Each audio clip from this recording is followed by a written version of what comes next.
Welcome back to the Poisoners Almanac podcast. I'm your co-host, Adam. What is up, my guy? I'm Rebecca. I'm here. Can I interest you in a meal? In a succulent Chinese meal? God. I have most of the vocal stems that I indulge in are probably from what we do in the shadows. 100%. And then You random really are in New York City. And then random stuff. I don't know if anybody remembers, was it Looney Tunes? Where there's the rooster. And he's like, that's his name. And then I say. Sometimes I do that. Or what's the cat? A growl even. I forgot his name, but you showed that to me. Yeah, I can't remember. But random stuff, man. Random stuff. A couple of comments from Spotify. Blaufrost, once again, on our latest episode, The Wellness Industry and Pseudoscience. Part 1. Part 2 is today. She said, continuing the bubble wrap saga, my roommate says they're saving up to buy a large inflatable gerbil ball. That sounds really comfortable, though. It does. I would sit in that. Yeah.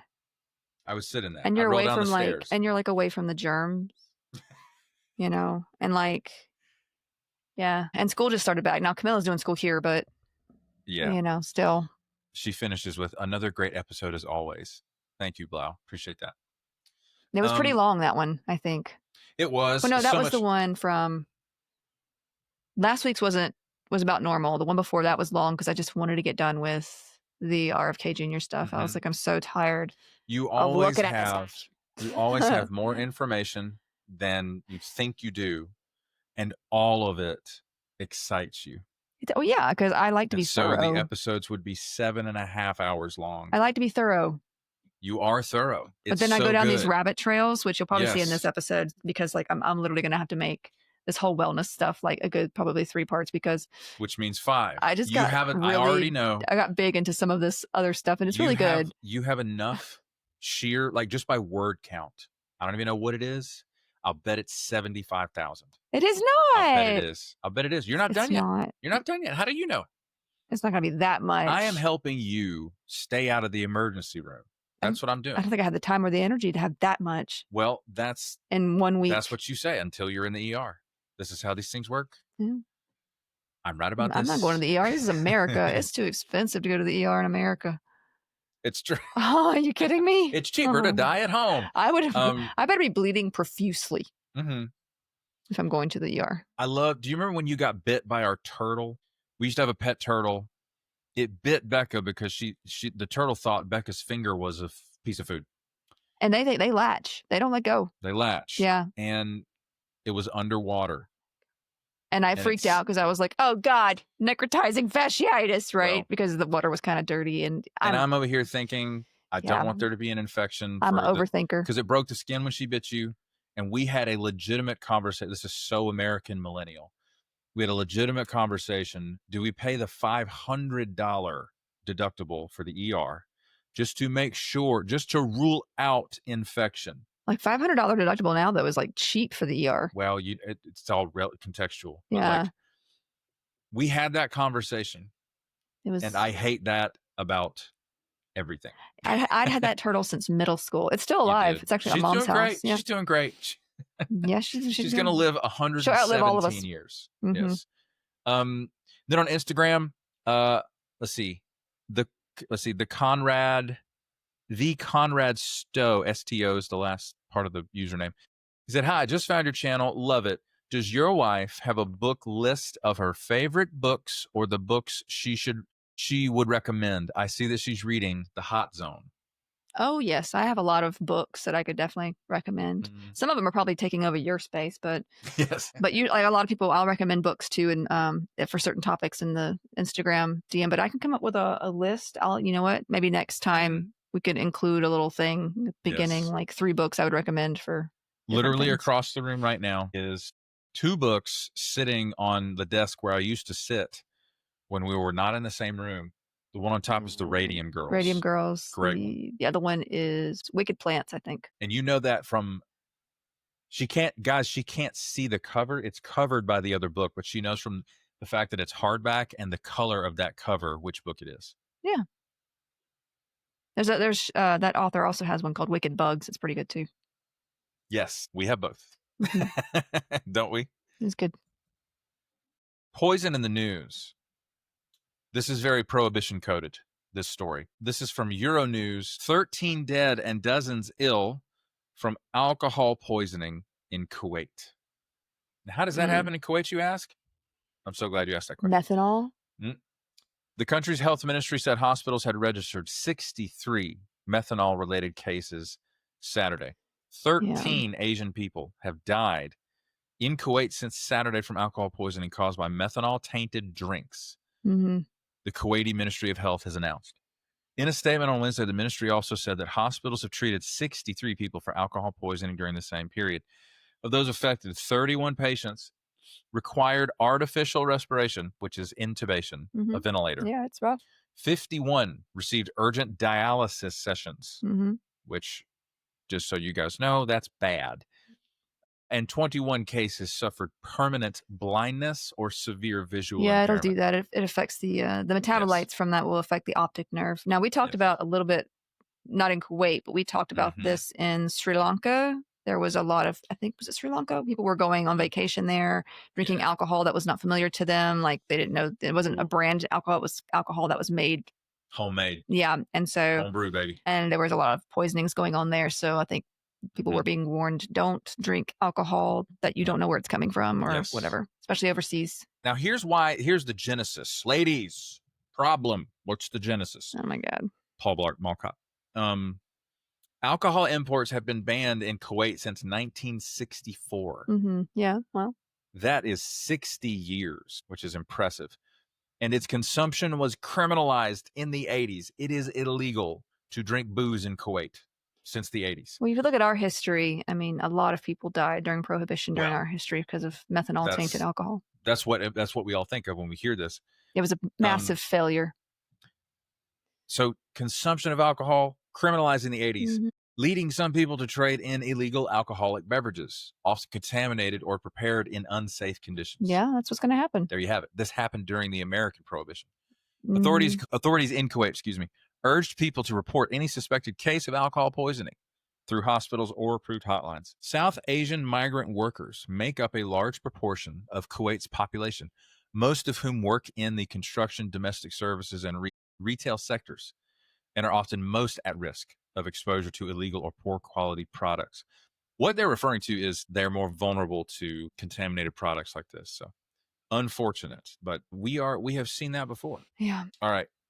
Let's get to some housekeeping here. Make sure to follow us on whatever platform you're listening or watching on. Thank you in advance for leaving 5-star reviews. Follow us on socials. We've got links in the show notes. The Patreon is up and running. Let us know what kind of content you'd like to see on the Patreon. For a single United States dollar per month, you get access to perks, including weekly bonus episodes, which are all the rage. Everybody's talking about it.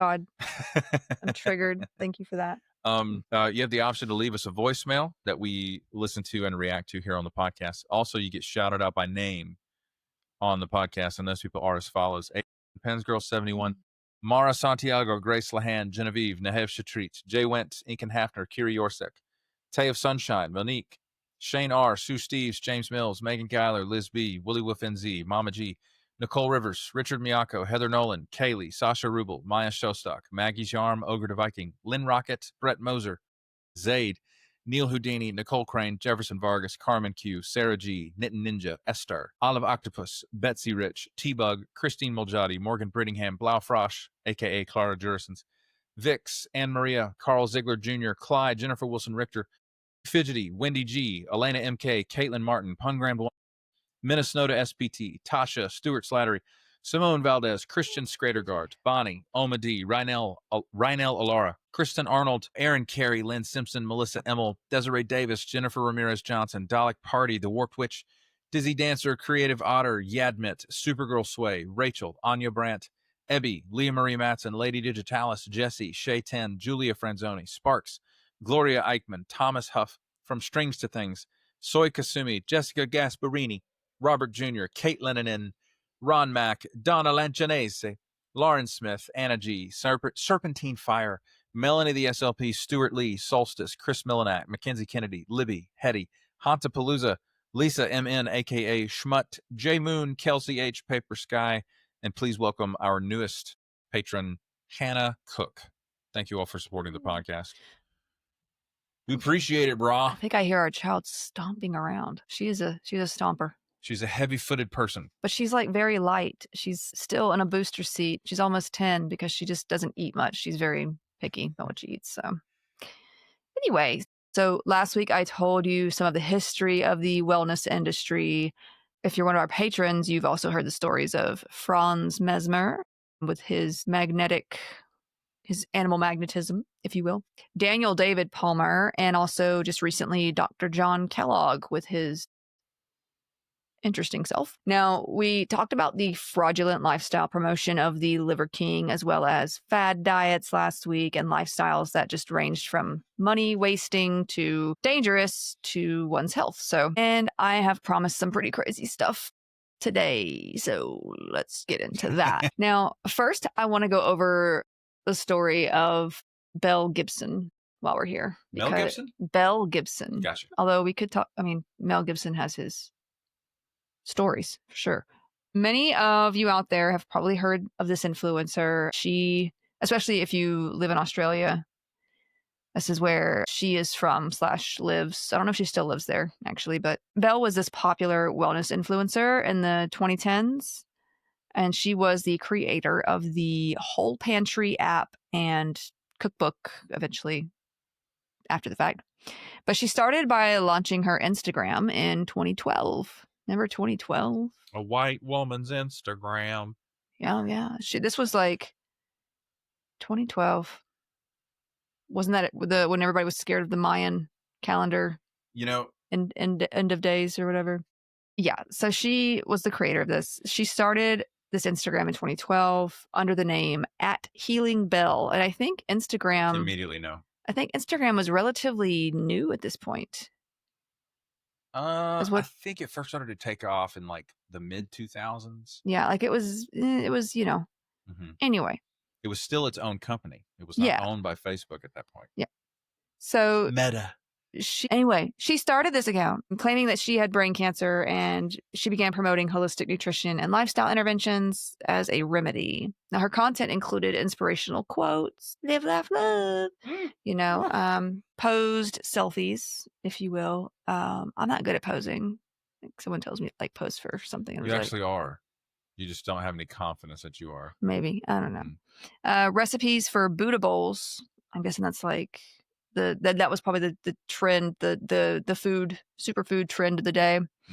And superfood smoothies, got your acai smoothie. And don't get me wrong, it tastes good. A lot of sugar, but she was young, she was cute, vibrant. She looked amazing, especially for someone with cancer. So her followers, many who had cancer or chronic illnesses themselves, they saw her and her claims. And of course, it gave them hope because, look at her. So they bought into it. And within a year, she had at least 200,000 followers, and it would only grow from there. Now, in 2013, she launched her Whole Pantry mobile app, which was downloaded a good 200,000 times in the first month. And it was voted Apple's best food and drink app of 2013. And it's funny, like I was not paying attention, I guess, at this point to things like this. I'm sure I had an Instagram. I don't know. Like, I just wasn't paying much attention. I don't remember much of this. Right. At all. Like for millennials, it's different. We're digital natives. So like the concept of the influencer, we're kind of like, okay, whatever. We've already learned that everybody's selling something. So anyway, so the app basically had some recipes and a shopping list feature and this conversion feature for like units, I guess, based on what you were doing, where you lived and all that. Now, she then wrote an email to this editor at Penguin Books, or at least their Australian office. And she got a book deal to make a cookbook based on her Whole Pantry diet stuff, which was published in 2014. She reached out to them? Yeah. Yeah. She's and then a hustler. They had like her come and have a meeting. Anyway, now she got $132,000 advance in Australian dollars. Brother. And the book was only released in Australia. There were planned releases elsewhere at that time, including like the UK and the US. But in that book, she included 100 recipes for healing, which abided by this sort of gluten-free, plant-based vegan diet, and basically wrote what she'd been telling all of her followers online on her social media. That was her intro, was what she'd been telling everybody, and called it The Story So Far. The story so far. Now, she wrote that in June of 2009, she received her diagnosis.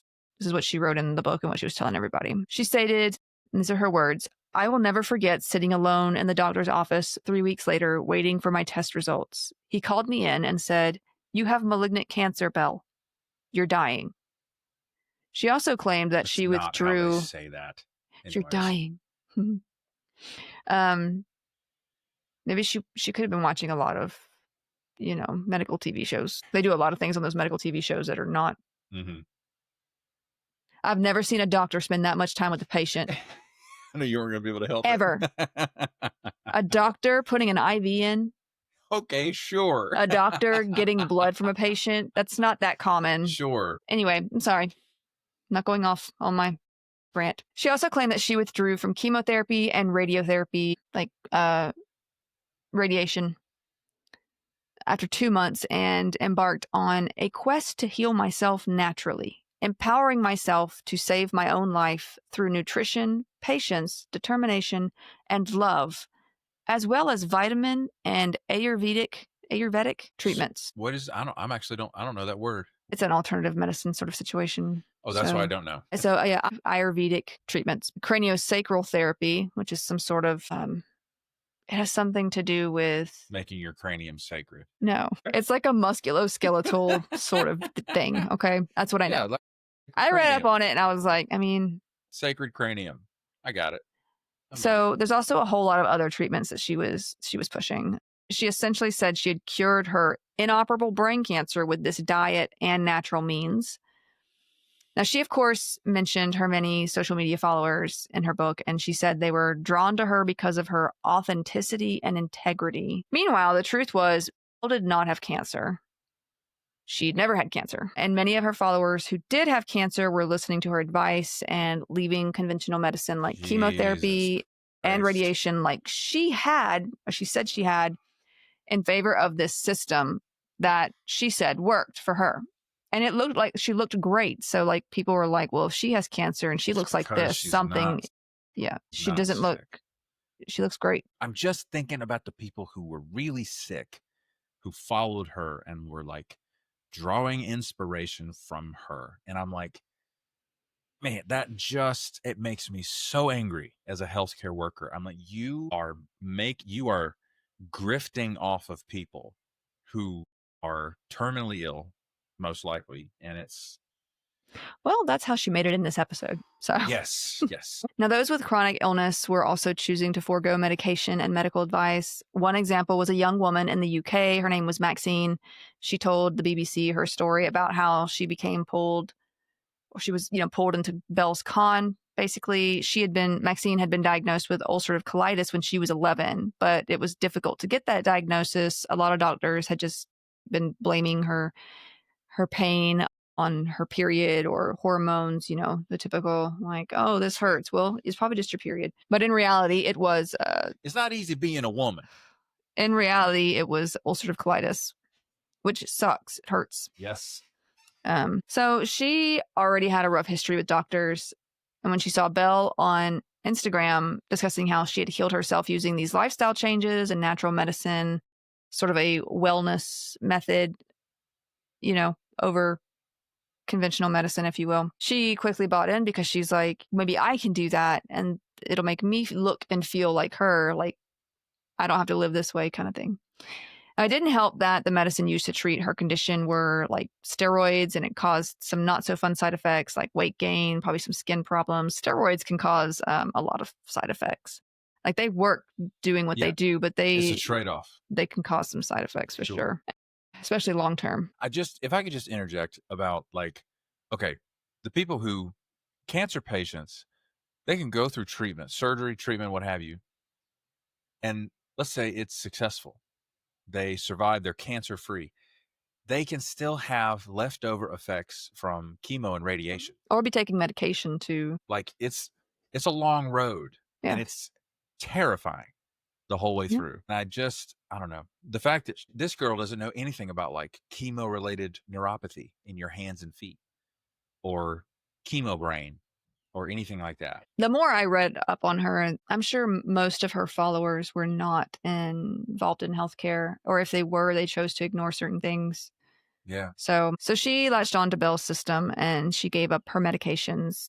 She said, I got really into the whole diet side of things. I adopted this plant-based diet where I cut out loads of supposedly toxic ingredients. You know, there's a word that's usually used by some of these wellness influencers. Now, Maxine she cut out all animal products, gluten and carbs.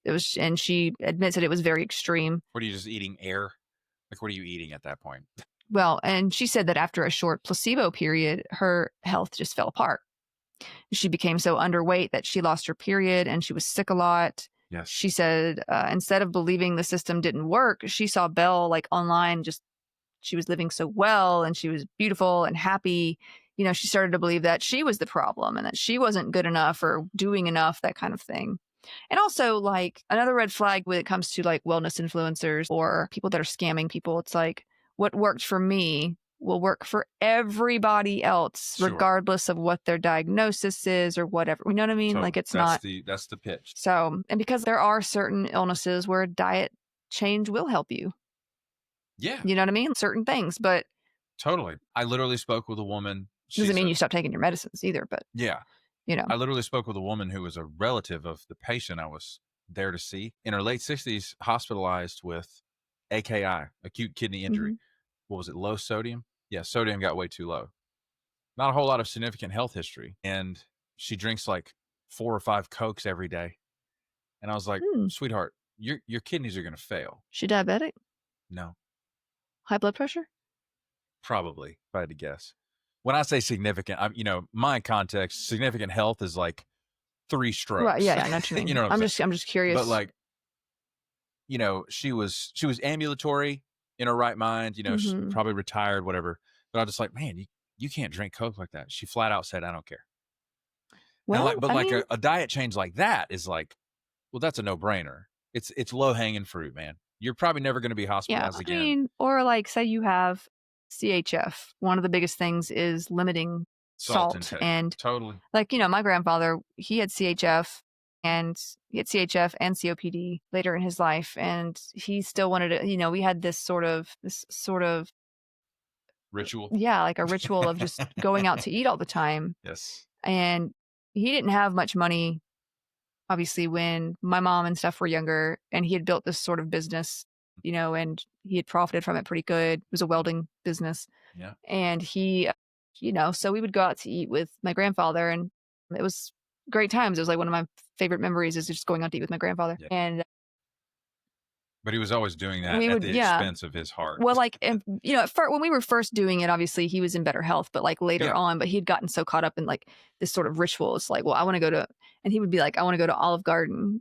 And Olive Garden, if there's especially, well, most restaurants, but Olive Garden, especially with the salt and thing, there's going to be a lot of salt. There's going to be a lot of butter. There's going to be a lot of stuff in there that's probably not the best for you, even if it looks great and healthy, right? So, but he wanted to go there, and the next day he was in the hospital with fluid overload because all the sodium. It was just the sodium from the night before, and I think he kind of knew there was a risk. He'd done this before, but it was like he wanted what he wanted, and he's in his 80s. Yeah, and it's like at that point, and you just have to kind of let people. It's true. Live their life if that's what they want to do, and they know the risks. They've been informed of this is what's going to happen. Then that's right. But to the point, there are diet changes you can make that are good. They're straight ahead. They're straight ahead. Yeah. That's Now, once it was revealed to all be a lie, Maxine was obviously upset. Excuse me. But began to realize that there were honestly a lot of deceptions out there, and she, Belle wasn't the only one. I mean, she was pretty popular, but like. This isn't anything new. And she has since said, for me, it's positioning itself as caring about people's health, but all it's really doing is lying to them and fear mongering that gets you to buy in either through hope or fear, right? Like, you need this or you're going to die. Or, if Exactly. you don't have this is going to happen to you in the future. Or, oh, you've got this going on. I promise this will work for you. The secret knowledge. And you just at some point too, for people who are really sick, they're vulnerable because they just want something that works. Yes. And that's a vulnerable place to be in. It's a very real place to be in. Yes. So it's very messed up for people to take advantage of that. Right. It's unconscionable to do this to people who are legitimately sick, because they it's such a difficult situation to be in to begin with, that the idea that you would then swindle them is because you're going to hell. And this is not just it's not just wellness influencers. Well, It also has to do with, say, like those televangelists you see on TV. Yes. Send me $500 and I promise you will be healed. And you will be healed, or you will it will result in experience your healing. own financial blessing. And it's this the promises, these claims that they're making. And it has nothing to do, me not liking them has nothing to do with religious differences. It has everything to do with the fact that they're scamming people. Yeah. Right? Like, believe what you want to believe, but that is a scam. There's nothing biblical about that. I've read the book. I've read it. Yes. That is a scam.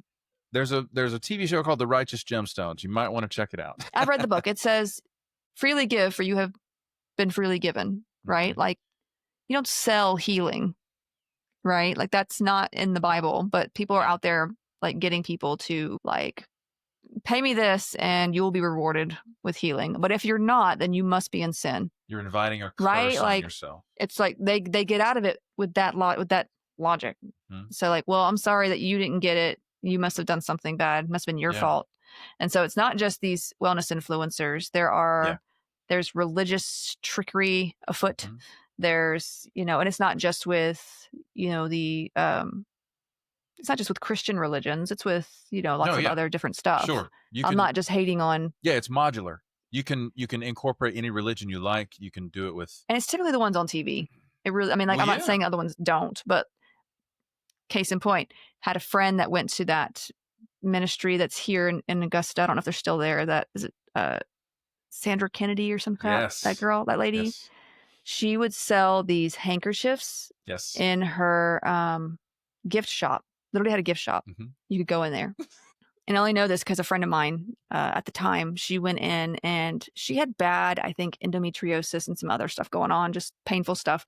She went in and bought this handkerchief for $20 because the lady claimed that she had prayed over it and that it would heal her. Yep. So she spent $20 on a handkerchief because a lady claimed, we don't even know if she prayed for it. She could have just been like, here's a handkerchief, just hang it over there and put it for $20. You don't even know if she did or not. Whether she did or not, like selling that for $20, it's so terrible. It's awful. It's a scam. It's you are preying on people's beliefs. You're preying on people's vulnerabilities. Their hope or lack of hope, and it is. But it's terrible. So it's not just with supplements and healthy eating. There's spiritual scammers out there too. People want easy money. Yeah. The worst of us, the worst people among our society are looking for easy money because they are predatory personality types. And politicians do this too. Let's be honest. 100%. In a different way, but yeah. You really can't. Can you run for office unless you're a scammer? Honestly, I'm starting to wonder. There may only be, I can only think of maybe one or two people who currently hold elected office that do not appear to be running some sort of political scam, some sort of myopic ideology that simply capitalizes on people's deepest fears. It's not actually leadership. It's making them scared. So not to jump into a whole different subject, but I felt like that was relevant when it came to this sort of deception and scamming. Yeah. Because, whether it's on Instagram or on TV, it's, or call me now. You know that lady? That lady, and I can. Yes. I'm doing her accent because her accent was fake. Okay. Yes. Don't think I'm trying to appropriate accents. Her accent was fake. She claimed to be from, what is her name? Miss Cleo. Miss Cleo. Miss Cleo. Miss Cleo. She used to be on Channel 11. Was this a local thing? Was she local, or did people I know, outside I've of seen Augusta? I've seen her on people are like, remember this lady, like on TikTok and stuff. So, but she got, she was a psychic, and you would call, you could call her up and she would be like, she was very dramatic. No, and she would have this accent, and like it was like It's a Caribbean it accent. was a Caribbean accent like of some sort. Bahamian or Jamaican. Yeah, but it turns out it wasn't even a real accent. She was faking that too. But people would call her up apparently, and she would tell them what to do in their lives about certain things, tell them that their partner was doing this or that, or like this job, leave it, like telling them to make these big decisions. And yeah, she was just conning people. Yes. Anyway, so that was a thing too. Yes. And it probably still is in places. So now back to this. I'm sorry. I went off on a whole thing.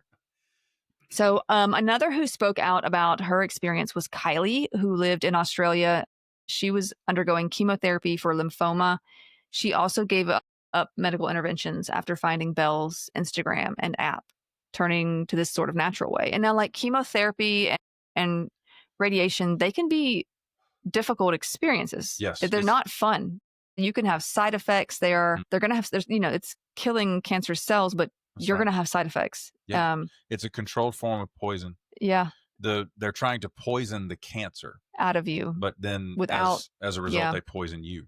And so you're going to have some side effects with it. But yeah. Well, good news. Our federal government spends like $500 million a year developing mRNA vaccines to target cancer cells. So everything's fine, right?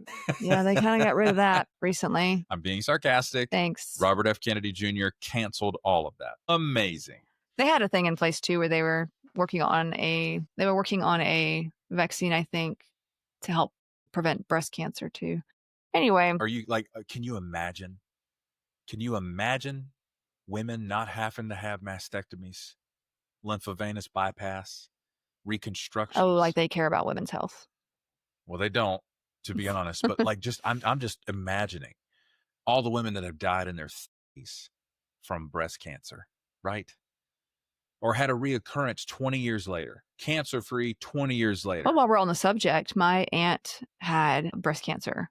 And she was actually going to one of those churches, and they were telling her, this one lady kept telling her, oh, don't get treatment.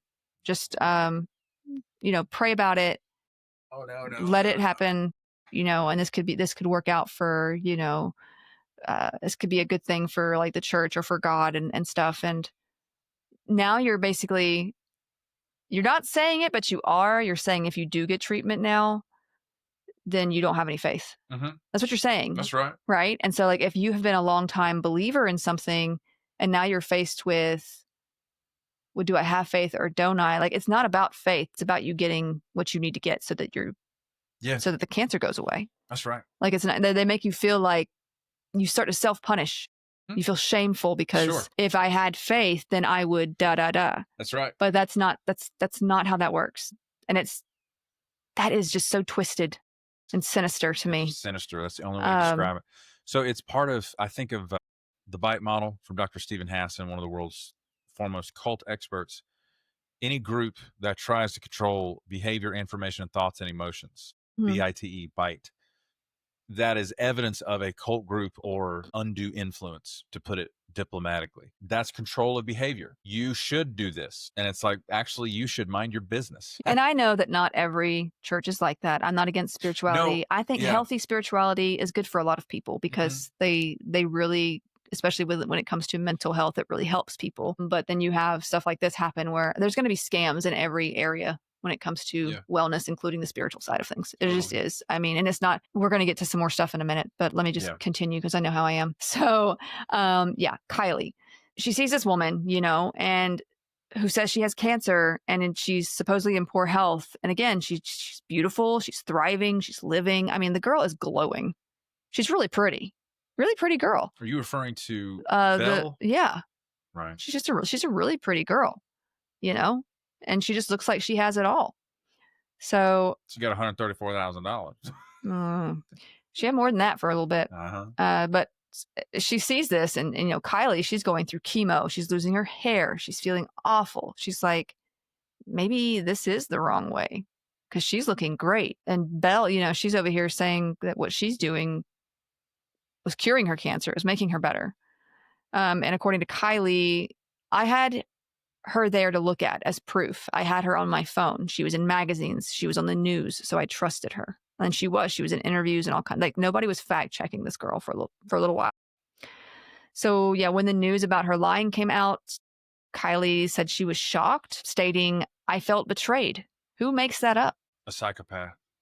Now, thankfully, Kylie was able to get back into chemo and now she is in remission. So it's a good ending at least. But imagine the damage to so many lives because this woman lied and said, "Don't get treatment, try this cookbook." You know what I mean? Like how many people. Exactly. That's the thing. You can, a cancer case can go beyond a tipping point. And then the physician has to say, I mean, I Yeah. haven't seen you for 8 months. Or like a with year. Steve Jobs, like we talked about him, he Exactly. decided not to go through treatment for 9 months. I And never knew that part about him. yeah, He should be alive, to be quite honest. He should have lived longer that way. But like, it's so, is nefarious the right word? yeah. Nefarious is Maleficent's cousin, you know? Is that true? No, I just made that Okay. up. It sounds like a fun name though, so Okay. I don't know. I've got problems. I'm sorry. Now, see how easy it is to believe people? Oh my God, you're a grifter too. Now, the whole pantry app cost about $3.79, like in Australian currency. And she had repeatedly promised to donate like part or all of what was paid through that to charity. Like, and she kept changing it. She would say like half or 3/4. And then at one point she was like, "Yeah, all of it's going to go to charity." Yes, she never did that. She failed to ever donate anything to charity. And Good God. she was basically supposed to have donated 300,000 at least Australian dollars to charity at some point, according to her own count. But she didn't do that. But she did, however, rent $1 million beachside house, bought a BMW. She got some designer clothes and some treatments to straighten her teeth. Vanity purchases. I'm all about teeth, but this is just twisted. Now, this whole not giving what was promised to charity, but spending money on a luxury lifestyle was a cause of suspicion for some, especially those close to her, like who kind of knew her, and like were those who knew her and had bought into what she was saying were like, I mean, this is weird, but now she shared that these basically were baseless claims that she hadn't donated the money to charity. And we'll come back to that in a second. Now, I believe it was following this suspicion that she would later tell her followers in July of 2014 that she had cancer in her blood, spleen, brain, uterus, and liver. She started reporting that she had had a stroke, that she had had multiple heart surgeries, and had died on the operating table for a bit, at least once. But she could never give the names of doctors. She couldn't reference any medical records at all. Like, these details were just absent. She also had no signs or scarring of any such procedures that she'd claimed she had. If you've had heart surgery, you don't just come out of it without a mark there. No, sir. Just all that not. going on. I mean, the sheer number of doctors that know She's you. talking like open heart surgery. Sorry, dear. No, it's not plastic surgery where they can hide scars in places. This isn't how that works. Nope. They cut you open like a. And you've had multiple. Yeah. Okay. So she's claiming all this stuff, and her followers, were just amazed by her. One commented on a post about the multiple cancers, "You are the most inspirational person I've ever encountered. I look at you in awe and wonder and in the greatest admiration I have ever felt for anyone." And that just really makes me sad because it's like they just want something to believe in, something to hope in. And she's just lying to them and she's enjoying it, making money off of it. Anyway. Yeah. It provokes me. Like, I've told you about the dark Like, triad. how dare you? It's exactly. It's like I tremble at the thought of ever harming another person. But like that's the part that is, you and I, we could never stomach doing something like that. Mm-mm. And the reason that she can is one. I mean, this is a theory. She has a different brain. I mean, she's definitely got some. I think she definitely has some mental illness. Yes. There is something going on. And we're going to talk about that a little bit too, sure. because it's complicated. That's right. But from what I've learned about the narcissistic, psychopathic, coercive control people from like MRI scans, their amygdala does not light up the same, which is the place where you experience emotion. It's the place that lights up when you experience fear. And I mean, later on, her mother which we'll talk about her family in just a little bit. But later on, like after all this came out, her mother would talk about how like she's like I've having discussed a lot of this with her, she just does not show empathy whatsoever about. And if she cries, it's usually for herself. Like it's nothing. She's not showing much empathy for anything that she's done to these people. That is wild. For these people that have done this. Say that. Well, she lied about her too, but we're going to get there. Now, in 2014, Elle Australia, Elle is a magazine. It's like a fashion magazine. We got Mel Gibson, Belle Gibson, and Elle Gibson. Elle Woods. Your resume is sent it. That gives it a little extra, Don't you think? You got into Harvard? What, like it's hard?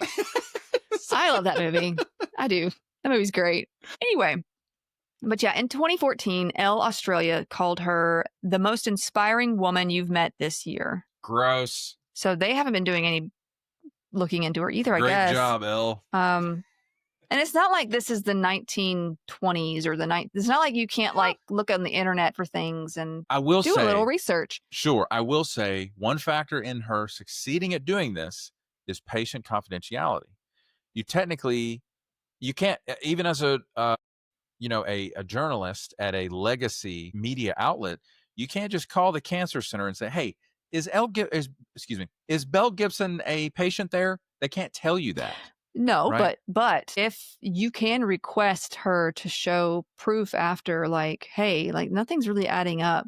And then if she just says like, it's fine, don't worry about it. That's going to give some red flags, the right? Diligence like that would occur after the fact. Yes. That could tip you off. And also the fact that she hasn't done what she said she would with these charities. Like it's very, well, there's that. There's a lot of signs that are going to start showing like, listen, what is happening. Listen, you screw a charity out of a couple $100,000.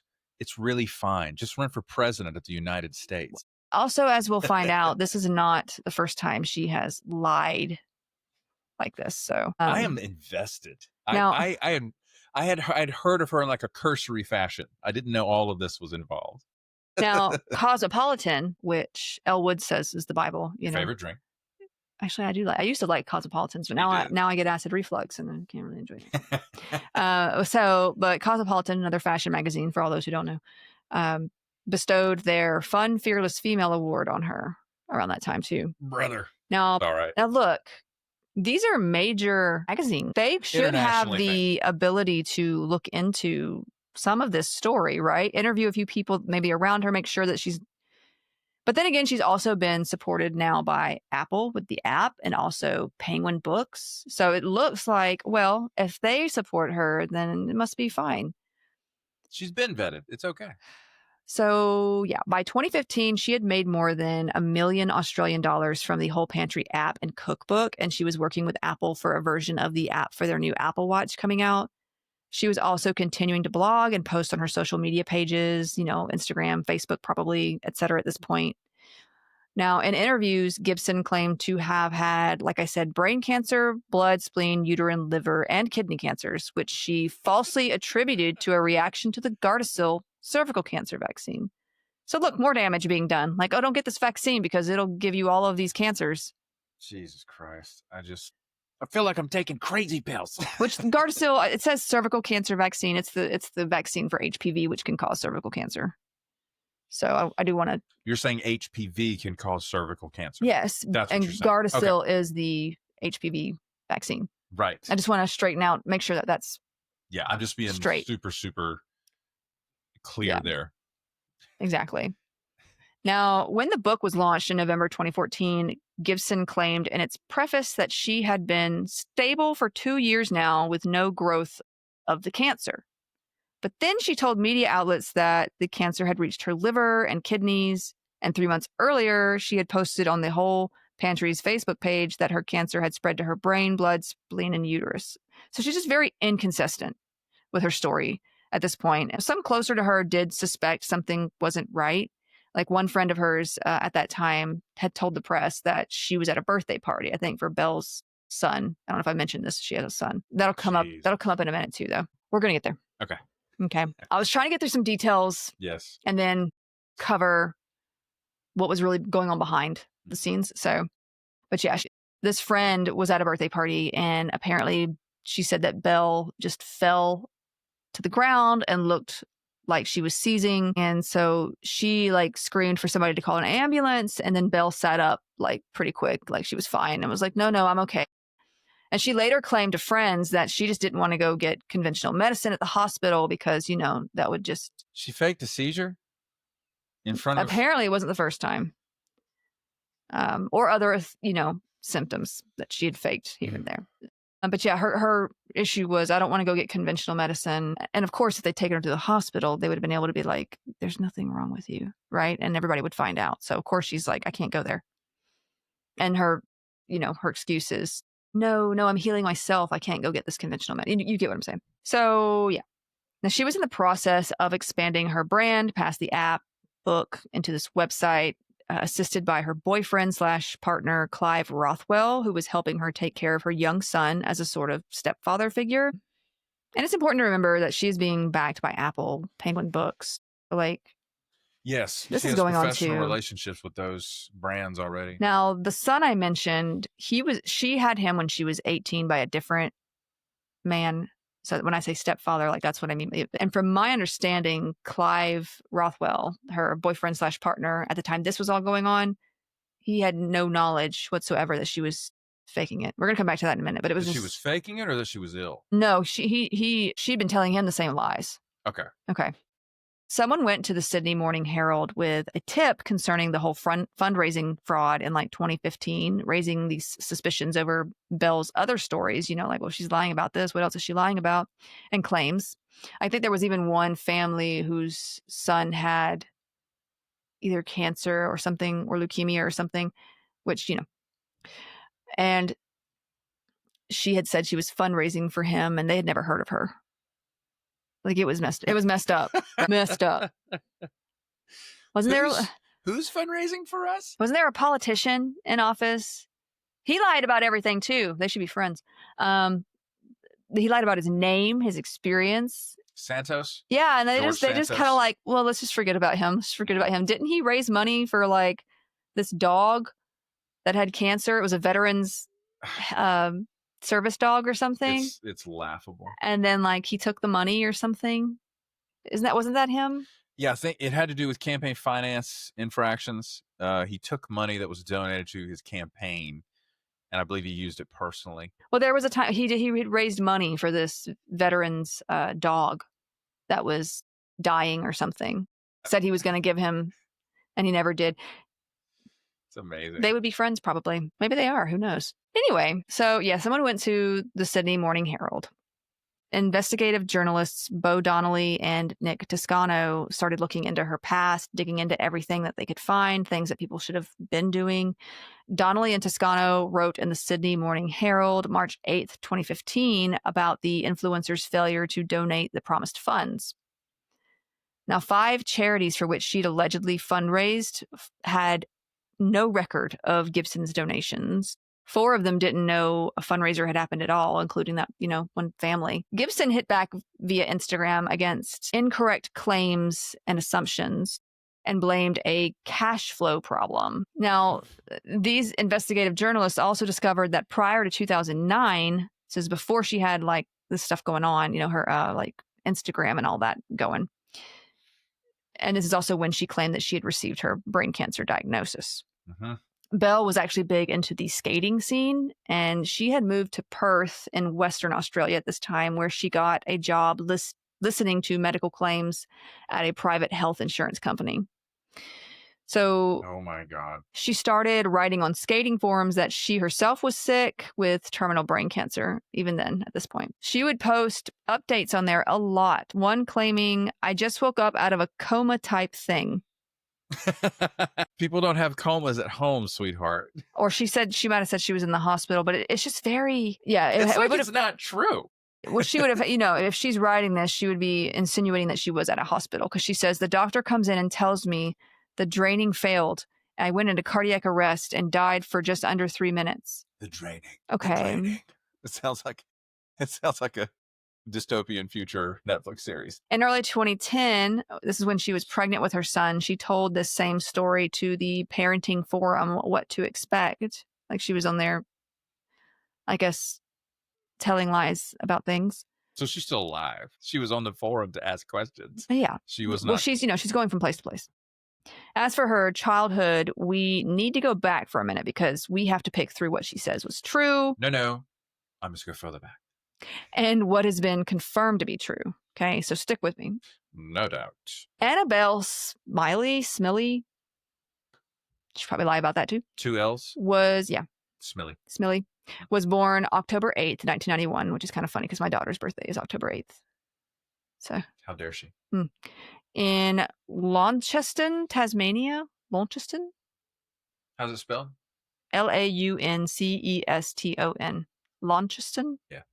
Australians in the audience, if you could help us pronounce that correctly. Launceston. Mm-hmm. So she told followers and interviewers that she was born in 1988, which is not true, obviously. She was born in 1991. So Okay. I don't know why she lied about that, but she did, like I said, have a child at the age of 18 around 2010. After gaining some fame and creating her whole pantry cookbook in 2014, she had fans believing that her childhood was full of hardships. In one interview in 2015, as well as in her cookbook intro, she had explained that she had grown up in a poor Brisbane suburb with her autistic brother. She was made to look after from a young age, giving up her childhood, as she declared, and her mother, who had MS, multiple sclerosis, and chronic fatigue. She claimed she didn't know her father, and that once she started school, her mother basically unloaded all household responsibilities onto her. And she says, these are her words, all of a sudden, I was walking to school on my own, making school lunches and cleaning the house every day. It was my responsibility to do grocery shopping, do the washing, arrange medical appointments, and pick up my brother. She also claimed that her mother changed her name 5 times when she was younger, like including their last name to Gibson. Like she says that I don't know why she said all that, and she also claimed that she left home to live with a friend at 12 years old and dropped out of school in grade 10. So there's all the claims about her childhood. Brother. Okay. Now, the truth is her brother was not autistic. Her mother did have MS. Well, Becca, everybody's a little autistic. It's one of her favorite things to hear, everyone. As would any autistic hate hearing that, of course. But please continue. Now, yeah, her mother did have MS, and she didn't really know her dad much. Her dad wasn't really in the picture. So that part was true. But her mom basically did everything for Belle. Like, Belle says that she had to do everything, and her mother wasn't really there for her during her MS, stuff going on. And so that she had to take care of her brother and everything else. In her mother's own words, she's barely done a minute's housework in her life. I've practically worked myself into an early grave to give that girl everything she wanted in life. Every time she moved house, I paid for it. Whenever she needed something for her son, Ollie, I paid for it. Honey. If she wanted a new computer, I paid for it. Phone bills, clothes, beauty treatments, you name it. And this is how she repays me. Sounds like an enabler. Well, I'm sure she didn't see this coming. Yeah, You're talking about a mom with MS who probably is feeling a little bit like maybe she doesn't have enough of herself to give to her daughter because she's going through these episodes. She's tired all the time. This is how I'm going to show my daughter that I love her then. I'm going to give until I have nothing left to give. She's a single mom? At that point she was, because the dad wasn't involved. But well, talking about Belle's mother. Yeah. She was raising her as a single mom. Yes. And her brother. Right. I mean, that's hard. It's really hard to do that. And you want to find a way to even the scales, quote unquote. Yeah. Because she meets her stepdad later on. Gotcha. After the fact. So the stepfather also confirmed as much. Her brother has also spoken out about her lies, and others who knew her back in 2009 reported that she was never sick then either. Like she never had any sort of symptoms whatsoever. So very soon after their first article covering Belle's failure to give what she'd promised to charity, like literally 2 days later, she'd hit back on the internet, and I guess they were like, bet, right? This is on March 10th, 2015. Donnelly and Toscano published another article titled "Friends and Doctors Raise Doubts Over Healing Belle Cancer Claims." Mm-hmm. Over the next several days, there were 2 more. Cancer survivor Belle Gibson retains lawyer, and supporters turn on Belle Gibson as cancer claims unravel. Now, before the end of that month, Gibson's app was pulled from sale. Her American and UK book launches were canceled, and both Penguin and Apple had severed ties with her. They did eventually pull the book from Australian shelves. Wow. Because it was already released there. It's a big deal for a publisher to pull a book, just so you guys know. So Belle's boyfriend at the time of her success, Clyde Rothwell, he had started dating Belle back in 2012, around the same time that she started blogging about her health journey. And he had helped, like I said, raise her son. Now, from my reading, he was not in on Belle's lies or conning and as much in the dark as anyone else. Now, they were together the whole time. I think he was living at her little beachside rental, $1 million beachside rental, though. But they were together the whole time. And like, either she is really great at living the lie or he is really gullible. I'm Bingo. like, you're right next to her. It's You mean both. you didn't know? You didn't see any signs, or maybe you're just really enjoying this lifestyle too. I don't know. It just feels like, I just feel like there would have been something over the years. This happened over a couple of years. It wasn't just a few weeks, right? So she's not, she can't even show you these medical records. She can't tell you the names of the doctors. She's never going to any appointments. Who told her she had cancer here, here, and here then? He don't want to know. Okay. It's a lot to me. I'm not trying to say he's lying himself. I don't know. I'm just saying it's really weird. It's a really big lie to keep up with. And you got people online that are already like, wait a minute. You know what I mean? Like, okay. So Belle appeared on a 60 Minutes Australia segment where she was interviewed by Tara Brown, who kind of looks like Cate Blanchett and is very straightforward and calls things what they are. Honestly, I was watching this segment and I was like, I mean, get it. Are you her? No. That's exactly I what don't you're have, like. what was her name again? Tara Brown. Yeah. She's like this because she's confident. Yeah. I call things as they are because I don't know any better to have a filter sometimes. There's a difference, okay? I remember her. She's great. She's pretty cool to watch. But you can actually watch the segment on YouTube. It's justifiably brutal. But Bella reportedly received like $75,000 for this interview. Like, they paid her for this interview. Now, after this interview aired, Belle basically got rid of her socials and sort of disappeared from social media altogether. Like, she just scrubbed it all. Now, in September of 2017, Belle was fined 240,000 Australian dollars by the Australian government for misleading readers about donating money to charity after she was found guilty of 5 breaches of consumer law. Now, the judge decided that she likely had some mental disorder in which she really believed she had cancer at some point. I don't know if she was just like turning on the waterworks and making him believe that she was evaluated by a psychiatrist during those proceedings. Not that I saw. Okay, that's what you got to have. And so, I mean, if she was, I didn't mention this in here, but that's a big jump to take. Because usually it'll say like she was diagnosed with this, this, and this, but it never said anything like that. And she denies having anything wrong with her. Criminal insanity is a completely different defense approach. You know what I'm saying? Well, like even if she is not fit. It's also very rare to actually get a criminal insanity like excuse on your. But the way that that makes me think. It just feels really. She can't stand trial. What are you saying, brother? She did tell Tara Brown on 60 Minutes that she really believed she was dying early on. You can watch the segment. It's. Yes. But when she, like, her body language the whole time is just like, Tara Brown has these eyes that are like, she is serious. You're not telling me the truth. Yeah. Like, she will call you out on it. Yes. And I don't think she was very comfortable in that situation. Belle was not comfortable in that situation. She doesn't interact with people on that level. She kind of maybe needs more Tara Browns in her life, That's why I married you.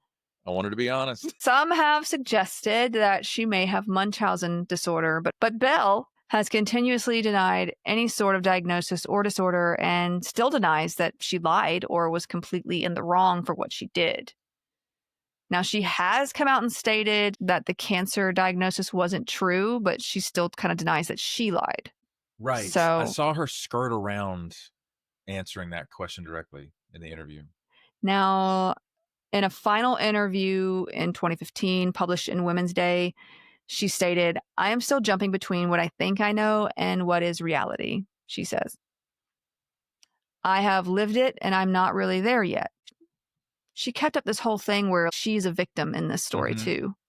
I thought I was dying and I don't really, I'm suffering too because now I have to figure out what I believe about myself now. Now, she did officially admit to the cancer claims being untrue, but still referred to 2 men who says did she says did tell her she had cancer and were like treating her for such with this machine that she describes as kind of being capable of both like diagnosing and treating cancer. Sure it is. The stories just don't make any sense. And while she did lie and lead on hundreds of thousands of people, influencing them to take dangerous actions, Apple and Penguin had backed her story without really looking into it at all. Penguin was actually fined $30,000 for not doing their due diligence there and publishing the book. From like legal proceedings? Mm-hmm. Brother. And Apple was just like, I don't know what you're talking about. I'm kind of down with the Australian government. They're like, you know what? You're going to pay us $200,000. So now Consumer Affairs Victoria sued Gibson in Melbourne federal court in 2016 for violating Australian consumer law. Gibson never showed up to any hearings. She was found liable nonetheless. She was fined $410,000 in Australian dollars for misleading conduct regarding her health and charitable donations. Now, Belle told them she could not pay as she was broke. And in May of 2021, authorities began to seize Belle's assets after the fine issued by Australian government remained unpaid. Yeah. It is still unpaid, though. At least couldn't happen to a better girl. She's just walking around though, and nothing's really been paid back because I guess she ain't got nothing. But so all of the judgments against her have been strictly financial. There's been no prison time or interesting. Mm-mm. Now, during one of the search warrants performed while seizing assets, there was this video found of her wearing a headscarf, and she was speaking like part English, part Oromo. I hope I'm saying that right. I'm sorry if I'm not. And announcing that she had been adopted by the Ethiopian community in Melbourne after volunteering with them for 4 years, and that she considered it a gift from Allah. She was speaking to this interviewer and kept referring to herself as Sabantu. Like, I guess her Ethiopian name is what she was referring. She was saying that was her Ethiopian name, and she kept talking about Ethiopia. She kept referring to it as back home while discussing like political issues there. It's really weird. Now, what? The president of the Australian Oromo Community Association in Victoria said that Belle is not a registered volunteer, community member, or working with the community in any way. She continued that while she had seen her a few times, no one really knew who she even was. She was just, it's weird. I don't get it. She's setting up another grift. Yeah. I don't know. She's embedding herself, trying to there embed is herself. Something mentally going on with her. I mean, she's obviously a pathological liar. But now, ironically, 3 years before her own scandal broke out, she had posted on her Instagram, "You have serious mental health issues if you conjure up lies, situations, health issues, struggles, or add an unreasonable amount of detail to keep things interesting. Make it your way of creating interactions or to satisfy and keep up all the other lies you've told. Grow up, calm down, live simply, shut the F up, and be normal," in other words. Belle said that? Yeah. What? That is a long sentence without much punctuation. My sister in Christ. No. So now there is apparently a Netflix documentary called The Search for Instagram's Worst Con Artist. It came out in 2023. There's also a dramatized version of these events on Netflix called Apple Cider Vinegar. Mm-hmm. Came out in 2025. We need to talk about another lady who is definitely not Belle Gibson, but she's interesting and famous for another reason. We're going to talk about Gwyneth Paltrow for a minute. Let's go. Okay. I'm so excited. Goop. We need to talk about Goop. And I have nothing personal against Gwyneth Paltrow. Oh, I do. She is allowed to live her life however she wants to live her life. If I see her on the street, I'm just kidding. I don't. And she, she's got the money. If she wants to, she can believe whatever she wants to believe. That's just, but there's a thing that she's been doing, which is sort of putting some information out there that isn't correct, or there's just she has a whole like industry based on some interesting claims. So let me just do that. So she launched her Goop company thing in like 2008. I think it started as like just blogging or a newsletter or something. But as we know, Gwyneth Paltrow, she's an actress.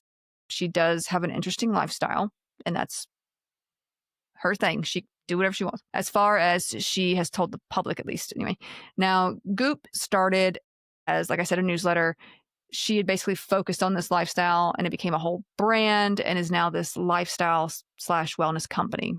And there's a website inside. You can find these products that she recommends, making some interesting claims for pretty ridiculous prices.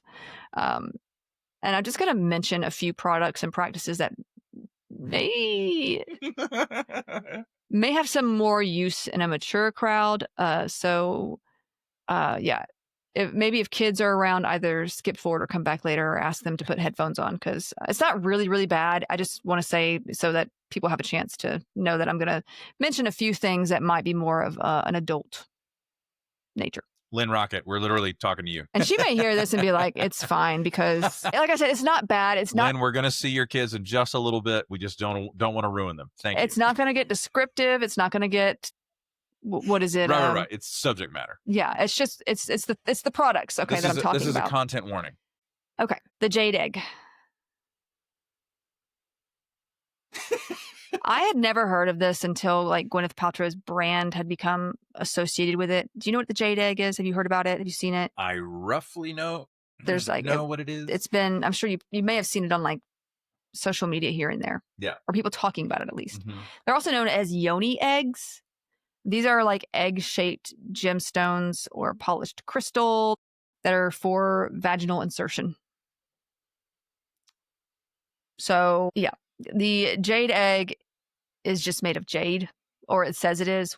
I mean, you hope it's what it's made of, what it says it's made of, I hope. But there are other places you can buy these things from, and God knows what they're made of. And it's just, they could say anything on certain sites. Okay. They just can. And I just, you got to be careful with, honestly, you shouldn't be putting this anywhere near your. Don't do that. Vagina. Either way. Okay. So now there's also a rose quartz version. Not that you needed to know that, but there is. So Gwyneth Paltrow promoted these on her website in 2017. The post has since been removed on the website, but you can actually go on you can go on the Goop website and still buy it there.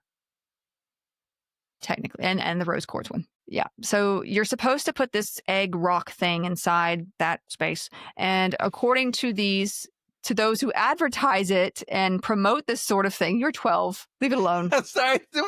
I'm just trying to be. You make it sound absurd, which it is. I'm just trying to make sure I'm not overly descriptive if there's kids listening too. I don't know what people want me to say when it comes to like children knowing certain terminology. So I'm just doing my best here. Okay. Just in case. It's not hygienic. It's not hygienic. It's not. A lot of things here are not hygienic. So bear with me. And those who advertise and promote this sort of thing, it's supposed to get your body to harness the energy inherent to the stone. Now, Goop also claims the jade eggs help with strengthening the pelvic floor, balance hormones, and help PMS symptoms.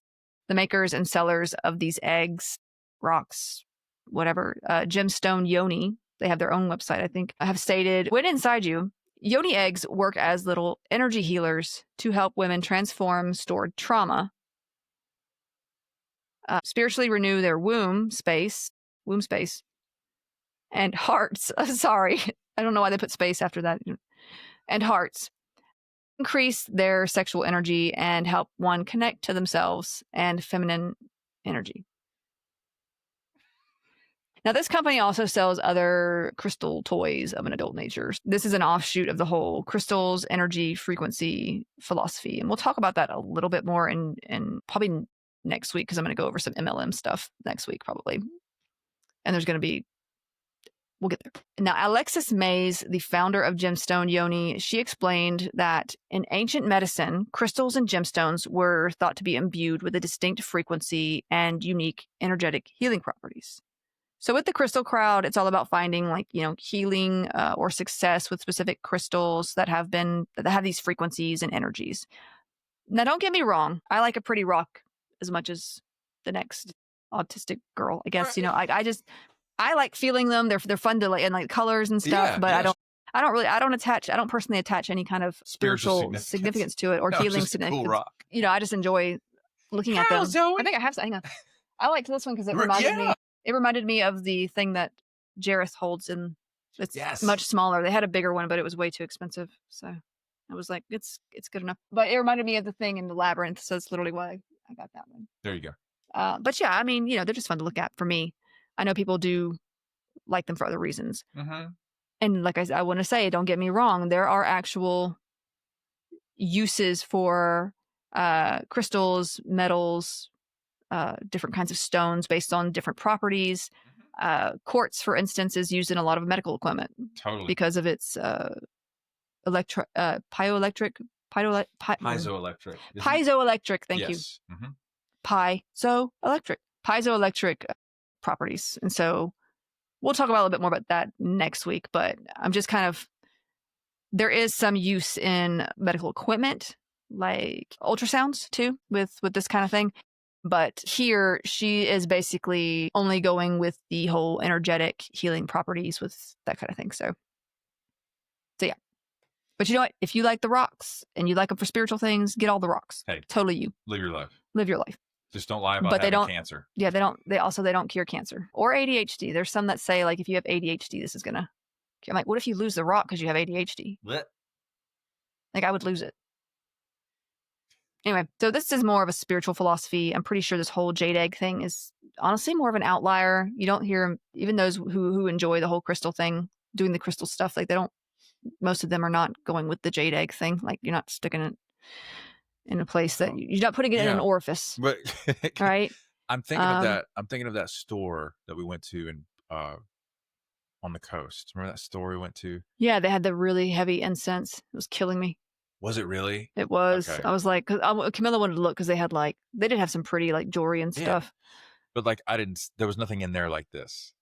And they were all no. They didn't have no jade eggs. No, gosh, no. Yeah, they had like other metaphysical stuff, I guess you could call it. Right. But I would love to ask them about the jade egg, and they'd be like, "That's crazy. What are you talking about?" Yeah, we went in there because we were like curious, about some stuff, and I was like, "Oh, I wonder if they have any bracelets." And they had shiny rocks, and I'd like to look at shiny rocks. So, but yeah, they were, I'm sure there was more of a spiritual thing going on with them too. But yeah, they did not have jade eggs or rose quartz eggs. That'd be that's a bridge too far for the crystal lady. Well. You shouldn't be putting anything like that. And I'm pretty sure they would tell you this too. You probably shouldn't be putting anything like that into an orifice. Great point. And especially like in that area too, like it's just the pH in there, it has its own pH. It has its own system. It can break down certain substances. Yeah, you putting like something like this up there, if it has some sort of toxic substance on that crystal stone, or if it's made of something that they're not telling you about or whatever, it can cause a lot of problems. It can cause problems without that because it can mess up the other stuff going on in there. Yeah. Which I won't go into detail, but. And that's a mucus membrane. Yeah. That can absorb things. So you can't be willy-nilly about putting things in there. And also things can get lost. Oh God. Look, as a nurse. I thought you were about to say, I've lost some stuff. No. That's what it sounded like. You started that sentence with, I'll tell you what, I lose a lot of stuff, but not that way. I'm not trying to weird anybody out, but I'm still looking for. No, I've definitely never had that experience. When you said, when I was a nurse, I'm like, oh God, thanks. No, just because, you see some stuff as a nurse. You do. Moving on. The ER nurses have seen the craziest X-rays. But no, I lose things a lot, but not in that way. So no, I have not. Now, yeah. So most of the crystal crowd is probably just as weirded out by this sort of thing, but everyone has their own philosophy. The only issue I have is when scams like this come along that can be harmful, Sure. And we're going to talk about this sort of thing with essential oils next week too. Now, obviously, there is no scientific evidence of this helping anything, and it can actually cause harm because of how sensitive that system, like I said, down there is. Such things like these foreign bodies into areas can, like I said, affect the pH, lead to infections, possibly even those things getting stuck where you'd have to go get it out.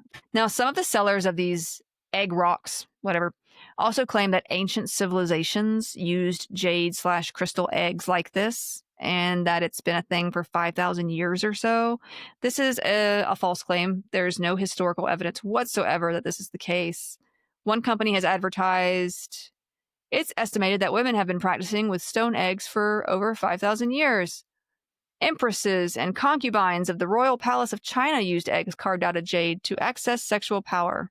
Again, there is no evidence of this anywhere. Did ChatGPT write this copy? I even found a study that was published in 2019 where a team of researchers reviewed more than 5,000 jade objects from Chinese art and archaeology collections to explore the merits behind any such claim.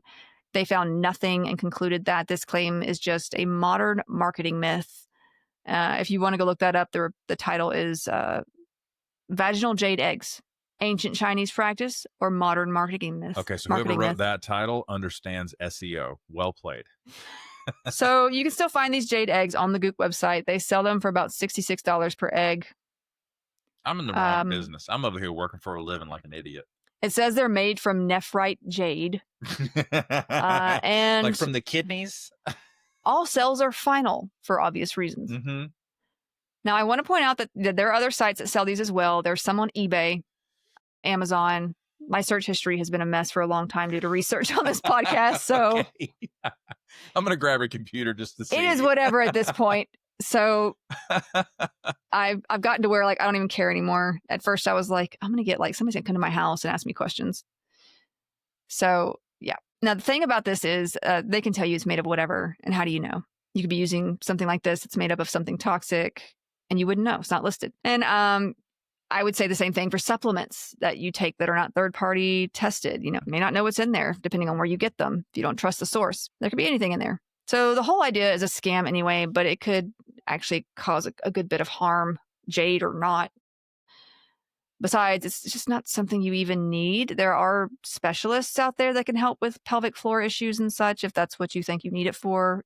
Anyway, Goop was actually sued over misleading claims on their jade eggs and fined $145,000. They had to refund anyone who had bought one. So they still sell it, but they had to remove some of the claims about it in the about section. So you can still buy it. It just removed some claims that were there before. Okay, rectal ozone therapy.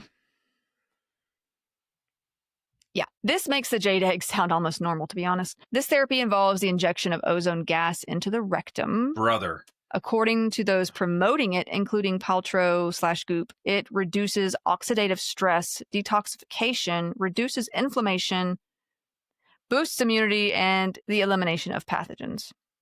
According to Goop's website, when ozone reacts with the water and proteins of your gut, it's absorbed into your gut wall and fills your bloodstream with oxygen-rich nutrients that increase your ability to combat sickness and slow aging. Or you could eat enough fiber. Well, all this sounds great. We don't have any proof of this. The FDA has declared ozone a toxic gas, and it has no known useful medical application.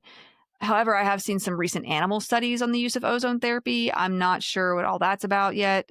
According to the U.S. National Code of Federal Regulations, in order for ozone to be effective as a germicide, it must be present in a concentration far greater than that which can be safely tolerated by man and animals.